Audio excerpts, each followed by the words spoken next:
Thamarassery public library സ്ഥാപിതമായത് 1946 October 20-നാണ്.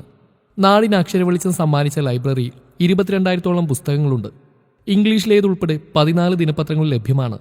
Thamarassery ഗ്രാമപഞ്ചായത്ത് നൽകിയ സ്ഥലത്താണ് 3 നിലകളിലായി ലൈബ്രറി പ്രവർത്തിക്കുന്നത്.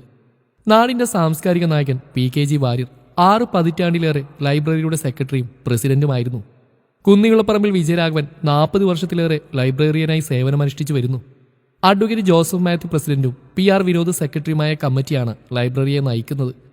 മലയാള സിനിമയിലെ നിത്യഹരിത നായകൻ പ്രേം നസീർ, പ്രഥമ Lok Sabha speaker GV Mavalankar, Uroob, SK Pottekkatt, Kuttikrishna Marar, K Kelappan, PN Panicker, P Bhaskaran, Sukumar Azhikode, MT കുഞ്ഞുണ്ണിമാഷ്, തിക്കോടിയൻ, MV ദേവൻ തുടങ്ങി നിരവധി പ്രമുഖർ ലൈബ്രറി സന്ദർശിച്ചിട്ടുണ്ട്.